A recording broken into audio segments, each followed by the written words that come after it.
I was concerned about doing this video because I know there's going to be people that react in a certain way and they're going to think that what I'm saying is negative.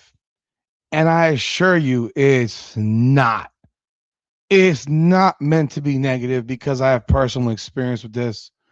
I know people who have dealt with this. I'm personally dealing with this. So when I say this, it's with all genuine care and feeling because there's something that I see in Caitlin Clark that other people may not see, but I have seen other people mention it on chats. Even I heard Jason Whitlock say it, but I had heard it before that as well. And being someone who's become a lot more educated with it, I can look at Caitlin Clark's mannerisms and say that maybe it is a possibility. And before people jump up and down and say, "Oh, you're making excuses for her," no, I'm giving explanations. And I think it's if you pay attention, you may see it, and you saw it, in my opinion, today in her press conference. And we're going to talk about we're going to talk about specifically what I'm talking about when we jump right on in. Welcome back, everyone, to Indiana Fever Unfiltered, powered by Come On Now, the podcast. I'm your host, Rudy Rodriguez. Show mod, hit that like button, subscribe to the channel, ring the bell, and leave your comments. Let's just jump in on Caitlin Clark's video today so we can get to the point. So rather than drag you along, let's play what Caitlin Clark had to say in her press conference. This is the end of the interview because the first 2.5 minutes of this interview were about nothing, about how she felt, which she answered with 3 words, and then a bunch of questions about her sneakers, and no one really cares about that, and then a question about Kelsey Mitchell. And now we get to the part that's actually important. So take a listen as to what she had to say, and I want you to pay attention to it because it's actually something you should pay attention to. I just yelled at him to call it, and obviously it was a pretty quick technical, but whatever. Taylor, do you think that So that was a question about the technical foul. Someone had talked to her about the technical foul. Let me play it back again because I think we missed the first part of it. Let's play it again. It too. And as we ask you, did you get an explanation for your tech? What happened in that? I just yelled at him to call it, and obviously it was a pretty quick technical, but whatever. Taylor, do you think that you need to change any of your approach to the game because you are so close to the suspension? No. So you heard what she had to say. That was what's important. Nothing more, nothing less. And I don't care about what Stephanie White had to say other than the fact that she said that she might still have her on a minutes restriction. So we're going to continue this minutes restriction crap for probably the end of days. Apparently it's something that they think is important, which we all know is complete and utter bull crap. They don't play again until Wednesday, I believe, against Connecticut because they didn't. Yeah, they play Wednesday against Connecticut, and then they go into the All Star break. There's 6 games on tap on Wednesday. There's 2 games at 3 o'clock, 3 games at 7 to 8 o'clock, and then one at 10. So basically, almost the entire damn league plays on Wednesday, and there are no games Thursday as they go into All Star weekend. I will not be around for All Star weekend. Let you know in advance. So videos will be prepared and populated, but I will not be around. I will not be doing any lives because I'll be celebrating special events in my household. But yo, I appreciate y'all jumping on board once again. So let's jump into this. Caitlin Clark just told you that she's not going to change anything about how she conducts herself or how she plays or how she approaches things, despite the fact that she now has 6 technical fouls. She said that no one's talked to her about the technical foul. In fact, she now voices once again that she thought it was a quick technical foul. I mean, realistically, yeah, I guess comparatively to the last time where she absolutely melted down and did not get called for a technical foul, then yeah, this would be a major difference in the amount of rope she was allowed to have with her reaction to a referee. Now, I did learn that that referee has given her now 3 technical fouls, if I'm not mistaken. If you know or don't know, if you know and I'm correct, or you don't know, if you know that I'm wrong, so put in the comments, let me know. But I could have heard I swear that's could have swore I heard that somewhere. Now, looking at what she had to say, she's not going to change anything. My concern with Caitlin Clark is that I do believe that she might possibly be on the spectrum. Now, that's not an insult. It is something that a lot of adults deal with.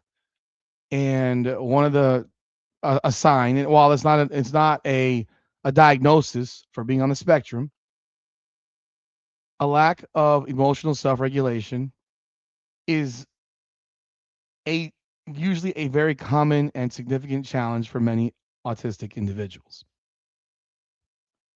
And Caitlin Clark has a tendency to go spark off on things that probably shouldn't make you go spark off. It's just that simple. They should not have her have the reactions that she has to these things. And if you paid attention to the game against Seattle, she had no reactions. In fact, she did not speak to the refs the entire game. And maybe it was because she got the fouls called her way and went to the free throw line a lot and had a great game. Maybe it's because she made a point to tell herself over and over again, don't. But I think it was more so because she had a great game. I don't think it was because she was telling herself, don't, because you just heard someone tell you that I'm not going to change how I am and who I am, regardless of the fact that I'm a technical foul away from a suspension. He gets one more tech, and after that, at tech number 8, she will be suspended. Remember, she said it before. They might as well prepare themselves to suspend me because I'm going to get more techs. To me, and you can disagree all you want, to me, that is someone who is not truly in control of her emotions. This is someone who has a lack of emotional self regulation. Her outbursts are not the same as outbursts you see from other people. Now, I do believe there are other players in professional sports, even in the WNBA, who may also be on the spectrum just based on the things that you see from them and their behaviors. Heck, I wouldn't be shocked if Angel Reese was on the spectrum. Oh my God, her fan base might lose their minds. Oh no, it is quite a possibility. There are a lot of elite people out there who are on the spectrum. There are. Elon Musk is known to be autistic. So is Mark Zuckerberg. These are two of the richest men in the world. And if you think I've heard people say they're dickheads, they're douchebags, whatever. I don't care. They function in society. They are highly functional people. And a lot of people have the mindset that I used to have when I thought that if you're on the spectrum, that means you're like Dustin Hoffman from the movie Rain Man.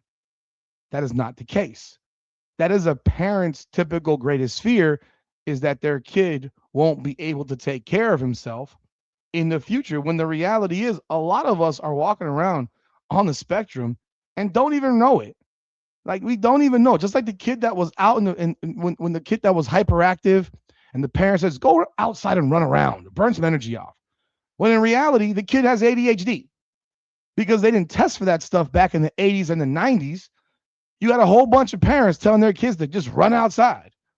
When the reality was these kids were suffering from something far more significant. And if you know anybody with ADHD, you know that their mindset is just completely twisted in how everything computes. I have a son who I'm pretty sure is ADHD. Never been diagnosed, but I'm pretty sure he is because of the things that I see, because I also have a significant other who is ADHD. And there's nothing to be ashamed of, but you see similar things. And in fact, my son's mother has ADHD. So these are conditions. No different than someone that suffers from depression, people that have bipolar disorder, schizophrenia. They are perfectly normal when they're medicated, when they're on medication, and even when they're not. A lot of times they're perfectly fine. A lot of times. Now, bipolar and schizophrenia might be a little bit different, but there's no medicine for being on the spectrum per se. Not that I'm aware of. And I've done a lot more digging on this and research on this, because I do believe in that my youngest son is potentially on the spectrum. In fact, I took a test myself and I learned that I might be on the spectrum because I sometimes have a lack of emotional self-regulation. And I spark off on the dumbest shit on earth. So I can say it from personal experience that Caitlin Clark might be there because we've seen signs of Caitlin Clark's odd behavior since she was in college. There are stories about her when she was a freshman that she was a nightmare to deal with. Jan Jansen, there's stories about her that she was a complete nightmare. So yeah, when you look at these things, it's nothing negative. It's just something that you can see going back to when she was at Iowa, where Jan Jansen said that Caitlin Clark was not easy to deal with as a freshman. And heck, if you recall when she was a senior at Iowa and Ohio State beat them and she was walking off the floor and Ohio State rushed the floor, the fans rushed the floor, and she seemed to walk into an Ohio State fan on purpose. You may disagree, but if you watch that video again, she looked like she walked into that fan on purpose and then played the role of a victim. I mean, it's just there are things, and because in my opinion, I'm serious. I watched it a million times. That fan got up, kept running, and Caitlin Clark, acted like she got killed. I mean, these are the same things that she does on a basketball court. People who haven't really watched Caitlin Clark beyond, Indiana, and maybe they watched a little bit of Iowa, but I watched a lot of bit of Iowa, and she had reactions at Iowa too, like she did, and there's nothing wrong. And I'm sort of saying is there's nothing wrong with it. It's just it explains things. It could explain things. Now I'm not sure if she is or not. I'm not sure if she's on the spectrum or not. But I do think it's a great possibility that if she got tested, she would find out that she was. Most people believe that Scotty Barnes for the Toronto Raptors is on the spectrum just by the way he speaks. You can also see Caitlin Clark's mannerisms. Like she looks uncomfortable in press conferences. Not someone who's a superstar, a megastar. Most megastars, man, let's chop it up, man. She seems really uncomfortable talking. The way she was always looking down, she's looking away. There's a personality disorder that definitely does exist there, and you can see that she has levels of discomfort, even in that interview right there. But you want to know what's very telling, and you can disagree all you want. They asked her, "Will you change what you're doing?" And she said, "No." That is a tall sign of really no, because she doesn't have any control over herself. She reacts this way to referees constantly. And when you know that what you're doing can harm your team, well, and you say, I'm not going to change, I'm not going to adjust. What you're saying is, so I'm going to keep screaming at refs. I'm going to keep crashing out in situations. And whatever the consequence is, the consequence is. Well, that's someone who, if you heard your kids say that, if you heard any normal person say that wasn't Caitlin Clark, you would say, yo, that is one selfish person right there. That is one self-absorbed human being. And her saying that makes me believe it even more that she could be on the spectrum. Again, this is not a criteria for being on the spectrum, but it is something that people who have autism deal with, have problems with, whether it's changing your routines and heightened sensory triggers. Hell, I have heightened heightened sensory sensitivities. I don't like sunlight very much. I have to wear sunglasses. Have to. And you see these meltdowns in front of you. And again, this is not just her. There could be a lot of players in this league that suffer from this. I mean, the race rage baiting shit that goes on in this league. I would bet you that Natasha Cloud's probably on it. I would bet you that Asia Wilson's probably on it. I would bet you that Angel Reese probably, Dejanay Carrington probably. There's a lot of players who are probably on the spectrum in some way and don't know it, but because nobody's ever watched the WNBA before Caitlin Clark showed up, the reality is they didn't think about it. But the way you hear them speak about people, there's a lot of actors who've come out Like think about some of the actors that you know. I can tell you right now who have here we go.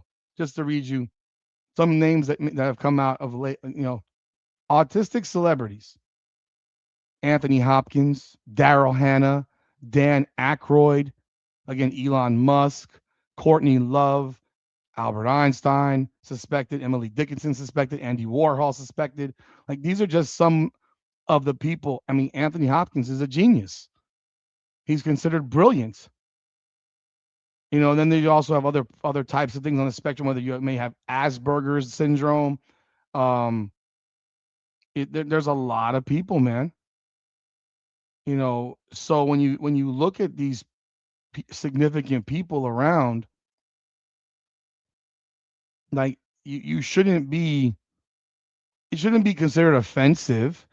It's not. It is.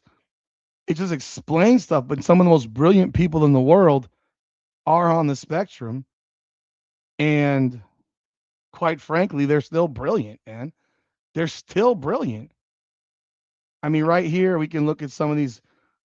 They have a list for autistic athletes: Alex Reed, Anthony Ianni, Chris Morgan, Clay Marzo, surfer, rower, snowboarder, swimmer Jessica Jane Applegate, Jim Eisenreich, former Major League Baseball player, Joe Barksdale, former NFL player, a gymnast. I mean, there's others I know for sure, just based on what I've seen. Leonardo da Vinci. I mean, goodness, Beethoven, Michelangelo, Tesla. Like these are people that are believed to have been on the spectrum. I mean, so again, this is not something that should be considered offensive, and I hope people don't take it that way because I have personal experience with it. So, and I think you probably see that in some of my videos when I go spark off on shit. That shouldn't probably set me off, but they do. They do. And I took a test on it and it said I was on the spectrum. Now I didn't go get checked by a therapist, but on a basic test, it said I was on the spectrum. So I have no problem sharing that. And do I come across as relatively normal? Yes, I would say. And again, I never was diagnosed as a kid with this, so I don't know for sure, but I would tell you this. When I watch Caitlin Clark and those reactions, and the fact that now she's sitting here telling you that we might as well get prepared for for a suspension or so because I'm going to keep doing what I do, it just shows someone that really just has no control of their emotions, and she seems to know that she has no control over her emotions, and that's unfortunate at the same time, fortunate and unfortunate. But when she tells you, "I'm not going to change anything, I'm not going to do anything different," no one said change how you play, but maybe not scream at referees every single time. I'm gonna keep doing it. But hey, y'all let me know y'all thoughts in the comments. I did bring this up in my live yesterday, and a lot of people agreed. And again, it's not an excuse for behavior, it's an explanation for behavior. People gotta understand the difference because when someone has a medical condition, you have to understand that they would love to not be that way or do that thing, but they also can't unfortunately control how their brain is wired and how they function. You just can't. Even with medication, something you can't at times. It's wild, but hey, in a world in which everyone's so concerned about mental health, maybe they should consider this. And heck, I consider it for all the players that I think maybe in that world. But hey, y'all let me know y'all thoughts in the comments. Hit the like button and subscribe to the channel. Ring the bell. Hype the video. Let me know your thoughts. Have you had any personal experiences with people with autism or on the spectrum that you know of for sure? I actually know someone besides myself that I know for 100% fact is on the spectrum. Know for a fact. Tested therapist, and the person happens to be someone that works in the field. So y'all let me know y'all thoughts. Hit that like button, subscribe. I appreciate y'all. This is Indiana Fever Unfiltered, powered by Come On Now, the podcast. Come on now.